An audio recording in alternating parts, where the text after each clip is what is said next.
The Outdoor Research Wallcreeper is a multi-purpose Bivvy poncho shelter thing that's made from 2-layer Gore-Tex and weighs about 1.8 pounds.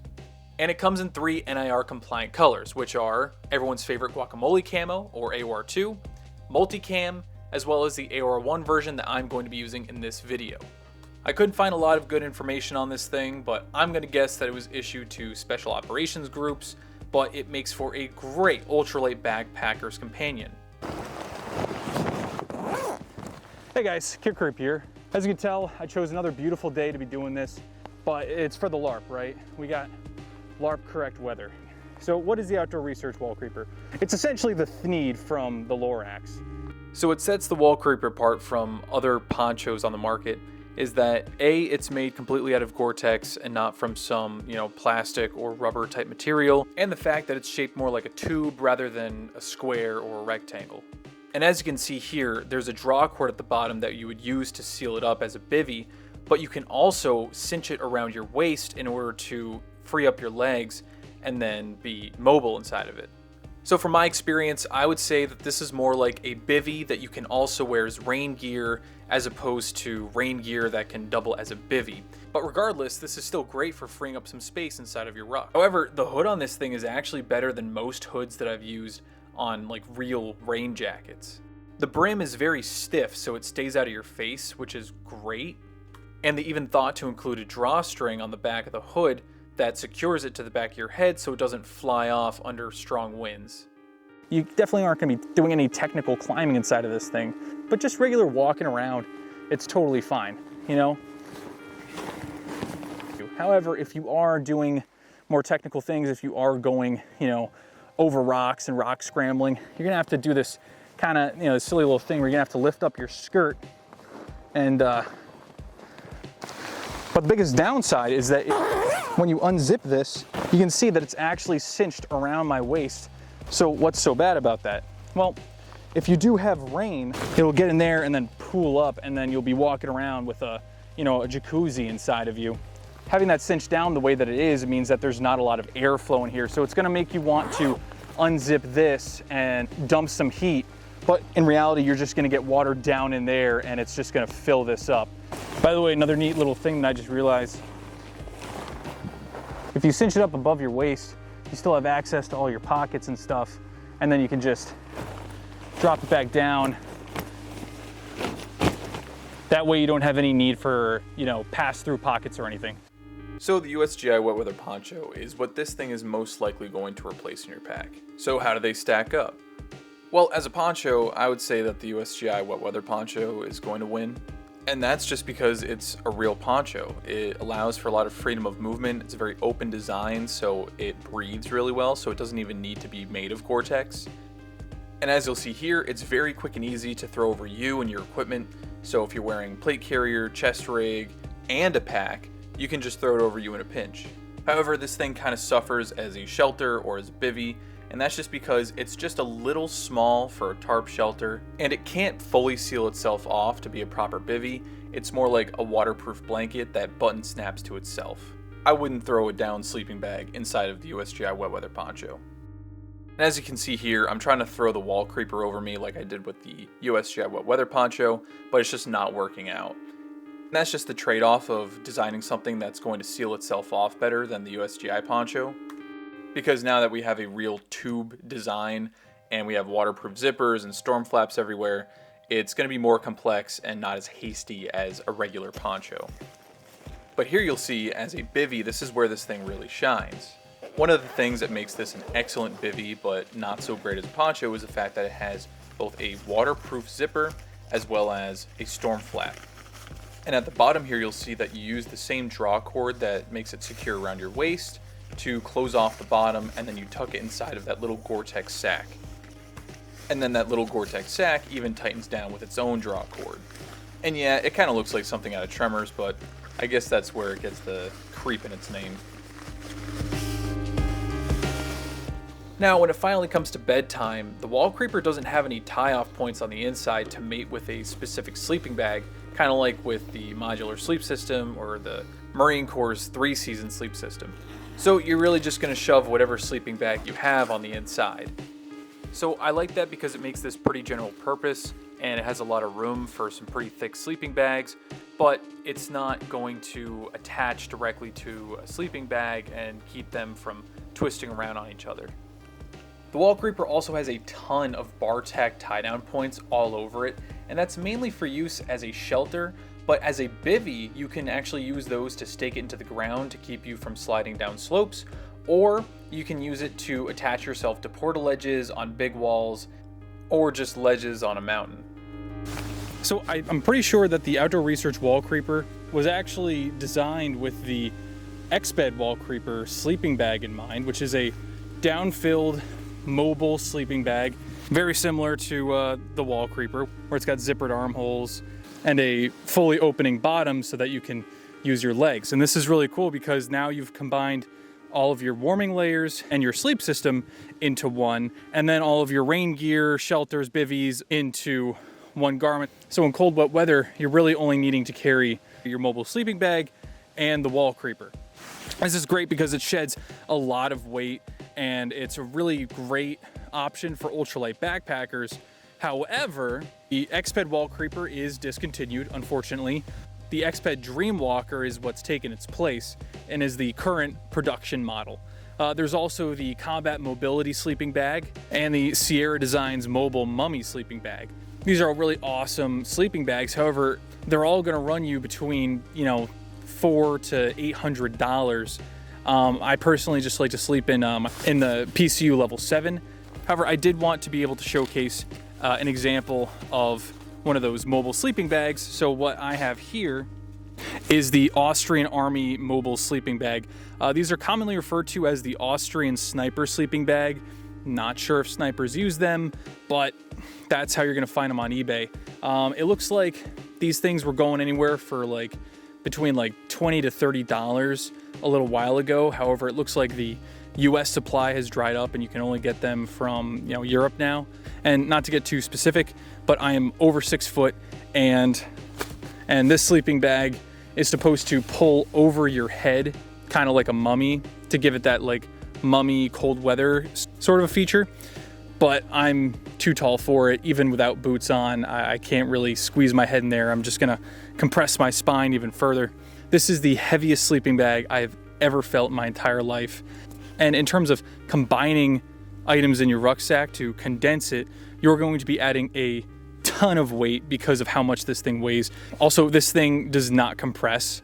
While it may condense the number of items in your rucksack, it is not going to condense the space taken up inside, nor is it going to, shed any weight at all whatsoever. Just wanted to show you the style of sleeping bag that this is designed to work with. But any of those options that I previously mentioned are amazing, but at a really restrictive price point.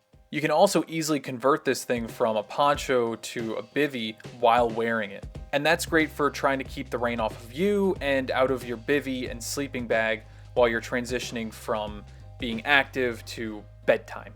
If you're using this, you're really roughing it. This is for my very serious and very strange ultralight backpacker friends. Love you guys though. So essentially, you really just need to undo the draw cord around your waist, pull it down around your feet, tighten it up, stuff it in the sack, and then you're good to go. And again, you're gonna do this as fast as possible to make sure you let as little water in here as you can.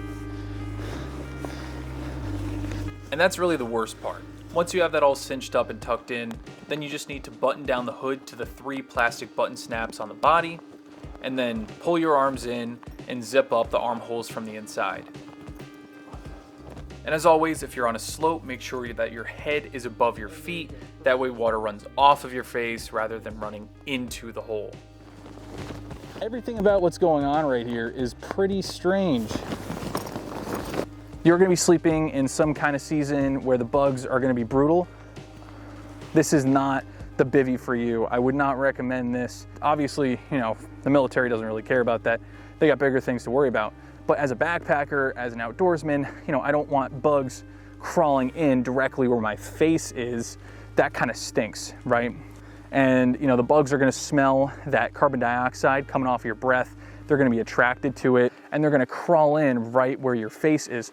So that's why I think that this bivvy is really going to shine and show its fullest potential in like that late fall to early spring kind of range, right? Now, as cool as this thing is, there really is no replacement for a good hard shell jacket. While I work on turning the Wallcreeper into a tarp shelter, you know, it's a good idea to throw on a hard shell, right? So carrying redundancies is always a good idea. That's one thing about ultralight backpacking is, you know, carrying redundancies adds weight, but when it comes to just practicality and staying dry and not becoming a cold cache or getting pneumonia, you know, carrying backups is a really good idea. Even if you just bring a wet weather top and not the bottoms. I did bring bottoms, but I don't really need them. For my next trick, I will be turning the Wallcreeper into a shelter. So there's honestly too many ways to set this thing up, so you'll have to play around with it, and I finally found the configurations that I found to be the most useful. And I want to keep this simple, so I'm just going to start off with 4 stakes and then a few different lengths of paracord. I discovered through playing with this thing that there is a very simple shelter that you can start off with and then build it out as you go. Through the use of one ridge line and a bunch of guy lines, you can make a very sturdy shelter. The first configuration that I'm going to show you is going to heavily resemble something like a bunker tarp shelter. For this configuration, you're just going to need one ridge line attached to a guy point at the bottom of the Wallcreeper, and then 2 stakes at the back and 2 stakes at the front. The bottom of the Wallcreeper, where the cinch cord is actually going to be the entrance, and the hood is going to be at your feet. I also highly recommend using toggle locks and trucker hitch knots in order to secure this to the trees and secure the guy lines to the stakes and the Wallcreeper. And then you'll just want to make sure that your ridge line and your stakes are putting enough tension on it to make sure that it stands up to rain and wind. So once you have this thing guyed and staked out, you might see that the zippers are going to be exposed. You're going to want to tuck those zippers inside just to protect them. And then at the back, you'll want to make sure that the hood is tucked underneath and it's going to sit right by your feet.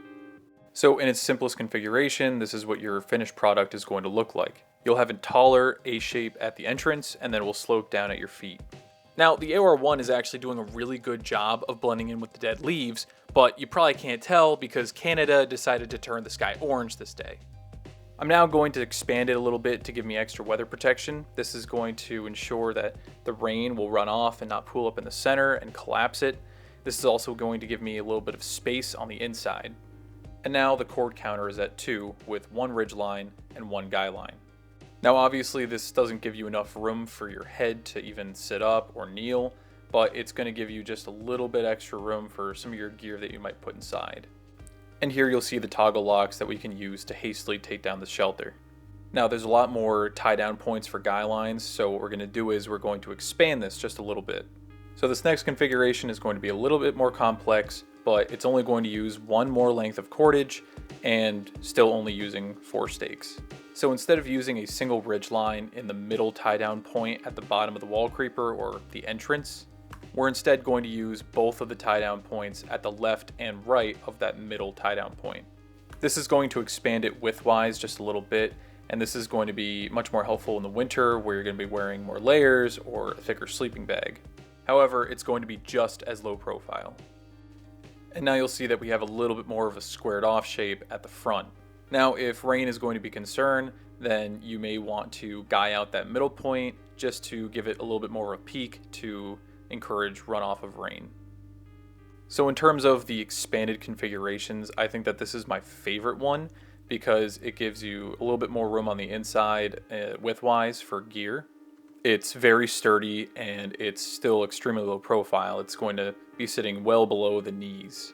And also make sure that you don't grow out yourself on the cordage. But if you're dealing with some extreme winds, you can guy this out even further. And then I would also recommend that you get 2 more stakes. So this is what I refer to as the final form of the Wallcreeper shelter. And here we're just going to be giving it some more structure in the middle with 2 more guy lines coming off the left and right side, and then 2 more stakes on the bottom in the middle between the original stakes. So this final configuration is using 6 lengths of cord and 6 stakes.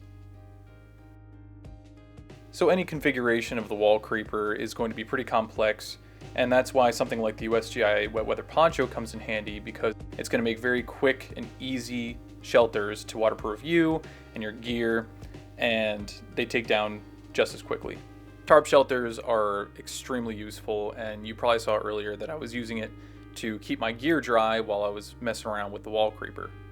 Although the poncho or tarp shelter is very simple and easy, the Wallcreeper has so many bar-tacked tie-down points that it's going to allow it to stand up to extreme weather conditions. So let's see what it's actually like inside of the Wallcreeper shelter. It's pretty nice and cozy. I actually really like it in here. I would definitely sleep in this, certainly in a season where there aren't bugs. Because again, you just have this nice big opening for literally anything to mess with you. But in terms of being like a mountain shelter, this is really cool. So for stealth camping, ultralight backpacking, or mountaineering, this is definitely a cool piece of gear. I like the fact that it makes a very sturdy shelter. If you have this staked out correctly, it's gonna block some pretty intense winds. It's also going to breathe, right? Because it is Gore-Tex. And then again, if you are above the tree line, then you're able to convert this easily into a bivvy if you don't have any trees to guide this out to. So really cool piece of kit, really happy with this. I would say I'm gonna take a little nappy, but honestly, I'm soaking wet. And I'm laying on this thing that's also soaking wet. So I think it is time to go home. Oh, I feel like a little cave spider. You know what I mean? And remember how before I told you to use toggles on your knots?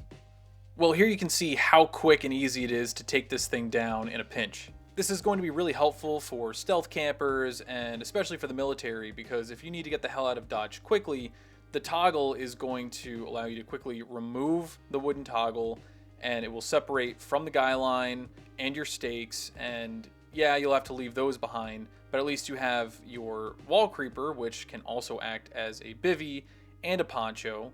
So you're not completely SOL after having to, hastily get out of a certain location. So yeah, that's the Outdoor Research Wallcreeper. I mean, this thing is going to be living in my ruck from now on when I go out to Milsom West, and I'm going to be testing it extensively once the fall and winter seasons come back around. So if you're thinking about picking one of these things up, or if you have one and have no idea how to use it, I hope that this video was helpful for you, and make sure that you subscribe because I've got a lot more cool stuff coming your way in the future.